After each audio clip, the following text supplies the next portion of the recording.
안녕하세요. 토킹 덕트스 토닥입니다. 토닥입니다. 구독과 좋아요. 댓글과 알림 설정. 부탁드립니다. 오늘은 나르시시스트라면 무조건 한다는 자기 문제 남 탓하기 주제에 대해서 다뤄보도록 할게요. 나르라면 무조건 한다는 얘기에 좀 더 귀가 솔깃해지는 것 같아요. 네, 나를 겪어본 분들은 정말 한 번쯤은 이런 경험을 해보셨을 거예요. 제가 전국이 고년차 때 이제 후배 중에서 나르 성향이 강한 후배가 있었어요. 근데 어느 날에서부턴가 자기 동기와의 트러블을 가지고 저한테 자주 불만을 표현하더라고요. 동기가 환자도 덜 열심히 보고 뭐 세미나 발표도 안 하려고 해서 자꾸 일이 자기한테 넘어온다는 거예요. 그리고 더 아랫연차 후배들이 자기 동기가 성격이 까다롭고 예민해서 엄청 그 사람을 어려워하고 불편해해서 외국 분위기가 안 좋다는 거예요. 근데 그런 동기가 저 같은 선배들한테는 좋은 모습만 보여주려고 해서 원 선생님이 그 동기의 안 좋은 면을 못 보고 있는 것 같다고, 너무 자기 동기를 감싸주지 않았으면 좋겠다고 하더라고요. 그래서 너무 반복적으로 이 얘기를 저한테 해서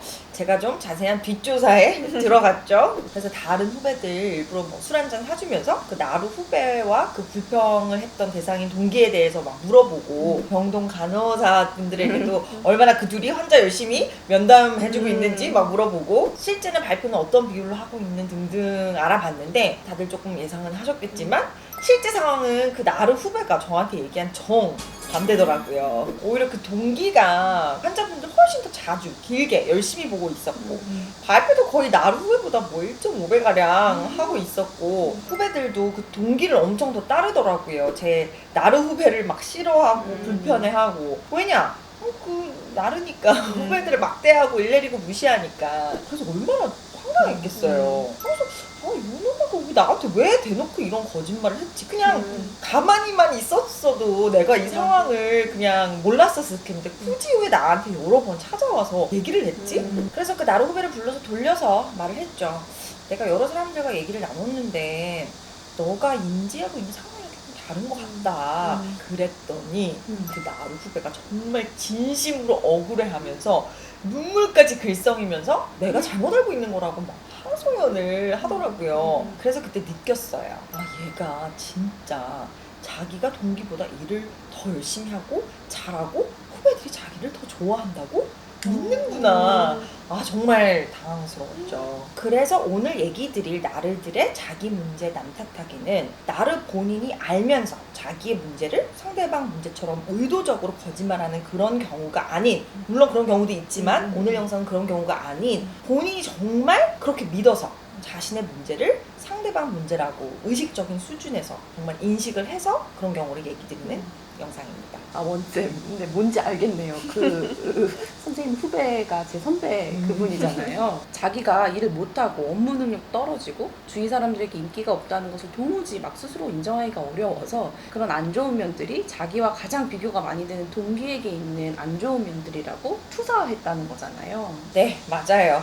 바로 이런 자기 문제 남 탓하기는 나르들이 하는 무의식적인 방어 기제, 더 정확히는 투사라는 방어 기제입니다. 그러니까 방어 기제라는 거는 우리가 마음속 깊이 있는 데 자격지심, 상처, 부끄러운 생각이나 감정 등이 이렇게 표면으로 드러나지 않도록 사용하는 이런 심리적인 기전인데, 이게 무의식적으로 일어나는 현상이다 보니 나도 모르게 작동이 되는 기전들이에요. 그래서 누구나 이런 방어 기제들을 사용해요. 특히 투사라는 방어 기제는 사람이라면 다 사용한다고 보시면 돼요. 그런데 정상적인 범위의 투사와 나르가 사용하는 투사의 차이점은, 나르는 투사를 보통 사람보다 아주 많이 광범위하게 사용하고, 제가 제 나르 후배한테 했던 것처럼 누군가가 야 그거 걔 문제 아니고 너 문제야 하면 길길이 날뛰고 목숨 걸고 부정한다는 거죠. 네, 제 동창 중에도 그 외연 나르 성향이 강한 친구가 한 명 있는데 20대 때 다 같이 클럽에 놀러 갔었거든요. 그런데 그 동창이 술도 너무 많이 마시고 또 약간 민망할 정도로 막 주변 남자들한테 뭐 이제 좋게 말해서 좀 유혹적인 거지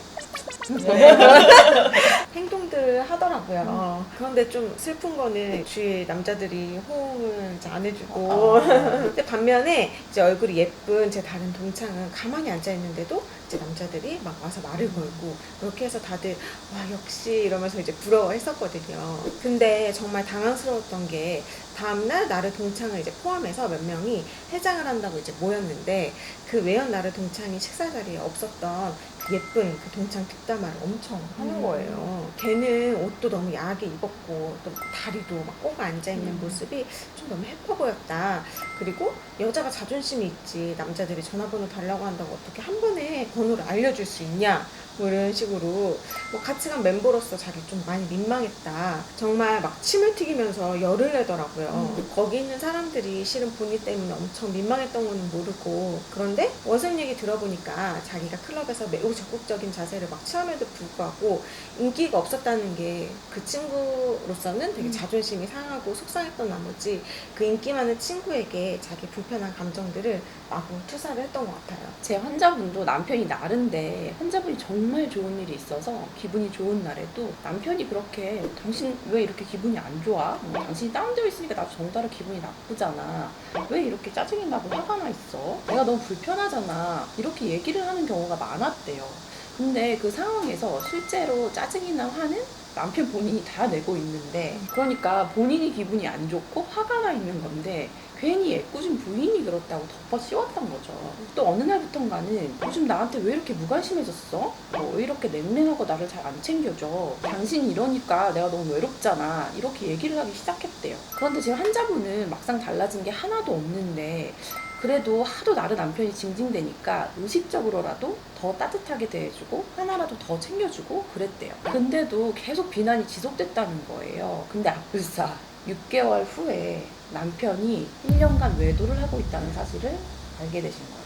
그러니까 나를 남편이 자기가 바람을 피우는 중에 불편한 스스로에 대한 생각이나 감정 또 행동들이 마치 부인의 문제인 것처럼 투사를 하면서 아무 잘못 없는 부인을 뭐 무관심하다, 냉랭하다, 자기를 외롭게 만든다, 이런 근거 없는 비판을 지속한 거죠. 네, 그래서 나르들이 이렇게 자신의 잘못, 창피한 생각, 감정, 행동을 마치 다른 사람의 문제인 것처럼 투사하는 이유는 바로 나르들 본인은 자아가 너무 약해서 자기한테 문제가 있다는 것을 차마 못 받아들이기 때문이에요. 방금 든 사례들과 같이 나르 본인은 자신이 업무 능력이 떨어지고 인기가 없고 내 문제로 인해 외도를 하고 있는 것을 절대로 인정하려고 하지 않아요. 왜냐? 인정하는 순간 마음속에 무능감과 자격지심이 마구 자극이 되고, 그렇게 되면 스스로 감당할 수 없는 부정적 감정들이 마구 소용돌이치니까 바로 무의식에서 이건 내 문제가 아닌 저 사람 문제, 이렇게 투사를 통해 바로 잘못을 상대방에게 넘겨버리는 거죠. 그리고 이제 어느 정도 건강한 사람들은 투사를 할지라도